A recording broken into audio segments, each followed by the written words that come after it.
நாகை மற்றும் காரைக்காலில் தொடர்ந்து 2 நாட்களாக பெய்து வரும் கனமழை காரணமாக நாகை மாவட்டத்தில் சுமார் 30,000 ஏக்கர் சம்பா தாளடி பயிர்கள் மழைநீரில் மூழ்கி சேதமாகின.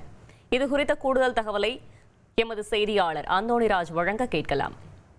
வங்கக்கடலில் புதிய காற்றழுத்த தாழ்வு மையம் உருவாகியுள்ளதால் அது புயலாக மாறும் என்றும் இதனால் டெல்டா மாவட்டங்கள் உட்பட 11 மாவட்டங்களுக்கு மிக கனமழை முதல் கனமழை பெய்யக்கூடும் என்று வானிலை மையம் எச்சரிக்கை விடுத்திருந்தது.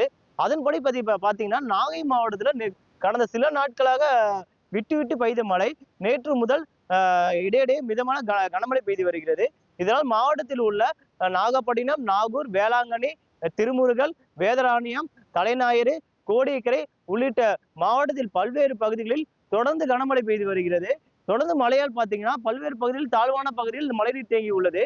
இதே போல் பார்த்தீங்கன்னா இந்த மாவட்டத்தில் பார்த்தீங்கன்னா வேதாரண்யம் பகுதியில் பார்த்தீங்கன்னா 3000 ஏக்கரும், அதேபடி திருத்துறைப்பூண்டி பகுதியில் பார்த்தீங்கன்னா 4000 ஏக்கரும் சம்பா தாளடி செய்யப்பட்ட பயிர்கள் நீரில் மூழ்கியுள்ளது. இதே போல் மாவட்டத்தில் பல்வேறு பகுதியில் பார்த்தீங்கன்னா 30,000 ஏக்கருக்கு மேற்பட்ட பகுதிகளில் சம்பா தாளடி பயிர்கள் நீரில் மூழ்கி அழுகு சூழ்நிலை ஏற்பட்டுள்ளது. இது தொடர்ந்து இந்த கனமழை பெய்து வந்தால் பயிர்கள் முற்றிலும் சேதமடையும் வாய்ப்பு உள்ளது என்று விவசாயிகள் வேதனை தெரிவித்துள்ளனர். அதாவது தங்கள் விவசாய கடன்கள் வாங்கி பயிரிடப்பட்டு உள்ள இந்த நிலையில் தற்போது பயிர்கள் அழுகும் சூழ்நிலை ஏற்பட்டு உள்ளதால் பெரும் நஷ்டம் ஏற்பட்டு உள்ளதாக விவசாயிகள் மிகவும் கண்ணீருடன் வேதனை தெரிவித்துள்ளனர். இதே போல பாத்தீங்கன்னா மாவட்டத்தில் பல்வேறு பகுதியில் தொடர்ந்து கனமழை பெய்து வருவதால் பொதுமக்கள் பெரும் இடையூறு ஏற்பட்டு வருகிறது. இதனால் மாவட்ட ஆட்சியர் ஆகாஷ் நகராட்சி, பேரூராட்சி உள்ளிட்ட ஊழியர்களை தாழ்வான பகுதியில் இருக்கும் மழைநீரை உடனே அப்புறப்படுத்த வேண்டும் என்று உத்தரவிட்டுள்ளார். இதே போல் பாத்தீங்கன்னா காரைக்கால் மாவட்டத்திலும் பாத்தீங்கன்னா தொடர்ந்து கடந்த 2 நாட்களாக கனமழை பெய்து வருகிறது. கனமழையால் பல்வேறு பகுதிகளிலிருந்து தொடர்ந்து பாதிப்பு ஏற்பட்டுள்ளது.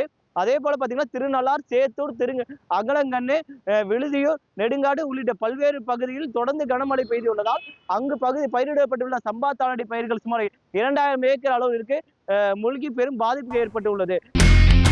இனி செல்லும் இடமெல்லாம் செய்தி. தந்தை டிவியின் வாட்ஸ்அப் சேனலை ஃபாலோ பண்ணினா செல்ல இருக்கும் இடமெல்லாம் செய்தி. இதோ QR கோட் இப்பவே ஸ்கேன் பண்ணுங்க, ஃபாலோ பண்ணுங்க.